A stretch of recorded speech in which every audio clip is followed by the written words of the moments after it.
If you're used to seeing gaming content on this channel, well, today is going to be a little bit of a detour. I usually jump on here to give my POV when it comes to gaming as a parent, how gaming has evolved as culturally or generationally, and game reviews with a focus on return on time. But something's happened in my local community over the past week that has completely stopped me in my tracks. With the massive wildfire smoke alerts rolling back in across Canada and the US, I tried to share a sample, life-saving guide to help folks protect their indoor air. And honestly, the sheer lack of awareness, the silence, and the cynical dismissals I saw made me realize that people just don't understand the actual danger that's headed our way, even if you can't see it. And I just can't sit back and ignore it. So, might as well use the platform that I do have in order to give this PSA. When the smoke alerts roll in, the official advice is always the exact same. Stay indoors, keep your windows closed. But there is a massive invisible problem with the advice that nobody is talking about. Standard homes do not filter out wildfire smoke on their own. The real danger isn't the haze that you can see or the smell of burning wood. It's the PM 2.5, particulate matter less than 2.5 micrometers in diameter, about 30 times thinner than an actual human hair.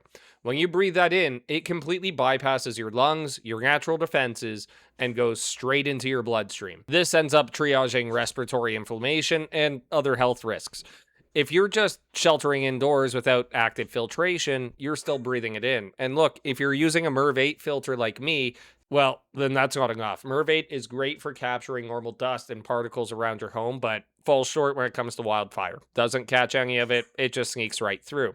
And so the minimum that you really need is MERV 13, and most residential households or furnaces in Canada or Ontario, at least my region, do not support that. So this is where my PSA is coming from. To stay ahead of the smoke before it even hits your neighborhood, the first thing that you need to do is set up push notifications on your phone or your computer, whichever device you're on throughout the day, so that way you aren't caught off guard. The best app that I found so far is IQAir AirVisual.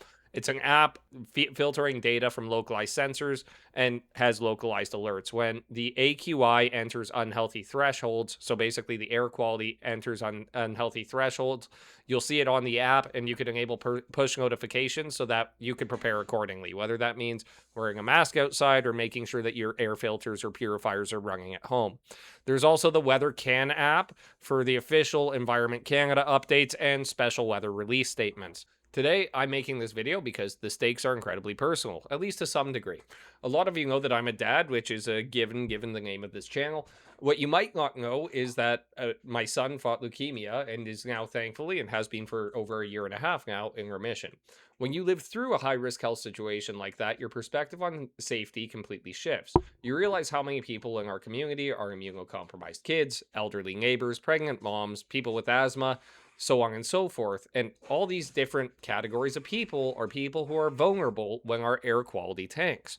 The air quality is dropping again, and it's assumed to continue to drop and regulate multiple times throughout the rest of the summer, at least in southern Ontario. The jet stream isn't looking like it's going to give us any reprieve, at least not at the time of recording this video. And so this sort of PSA, I think, goes a long way for people who might not have air quality at the top of their mind. And given how crazy and complex the world is these days, often rightfully so. Look, I refuse to watch families who already can't afford it, and there's some who can, that spend $200, $300, $500 on air purifiers. If you could do that, absolutely fantastic. You could take care of your home. If you're not in that bucket and $200, $300, $500 is a stretch on that monthly budget, which seems to be getting tighter and tighter these days, you don't need to spend that money on overpriced commercial HEPA filters just to keep your kids safe. There are scientifically proven, data-backed alternatives sitting right at the hardware store for $65 Canadian. And that's what I'm here to talk about today. This is the Corsi-Rosenthal Box. It's an open-source, peer-reviewed engineering design engineered by researchers at UC Davis, and it outperforms many commercial air purifiers 3 times its price. Here's how you build it in under 10 minutes. Step 1, you grab 4 MERV 13 filters and make sure that all the arrows are pointing inward, creating a square chamber. Step 2 is to duct tape at the seams tightly. We want a perfect seal so that air is forced through the pleats. Step 3 is to place your standard 20-inch box fan right on top with the air blowing straight up out of the box.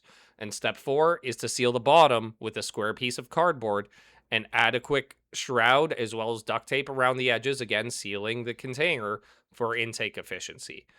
4 filters, 1 fan, and some duct tape. It rapidly strips particulate matter out of your living space.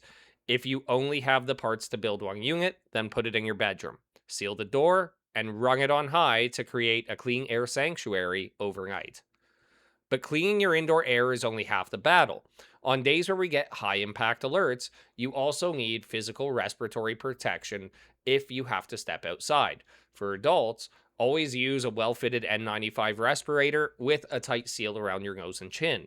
Standard N95s don't fit children's faces, so for your kids, make sure to use some certified child-size KN95s or KF94 masks, or an adjustable fabric mask with a PM 2.5 filter insert, tightening the bottom loops to block any leaky edges. You may have the masks. The key here is always you need to make sure, regardless of the facial structure, that they are sealed effectively against the face. Otherwise, they lose their effectiveness. If you're on the road a lot, then I would recommend checking and potentially changing your car's cabin filter, because you're effectively going to get similar filtration, and make sure that you're circulating the air within your car rather than taking it in from the outside, especially on those high AQI days. Look, I've spent the past 24, 48 hours setting up filtration networks across my own house to make sure that my family breathes clean air at night.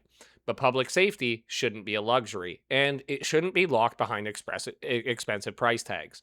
I'm putting the exact material specs, the tracking app links, and step-by-step instruction blueprints in the description down below. No affiliate links, no monetization, no sponsors, just open source science. If you have the bandwidth, then I implore you to check on the vulnerable people in your immediate radius and communities. Elderly neighbors, those living alone, or families with young children. If you have the extra capacity, offer to pick up an extra fan or a 4-pack of filters to help any at-risk neighbor build the unit so financial constraints don't dictate their safety. Let's look out for each other, let's keep our families safe, and let's clear the air. Thanks for watching, guys. Thanks as always for joining me today. And remember, the only grinding we do is for coffee beans. I'll catch you in the next one.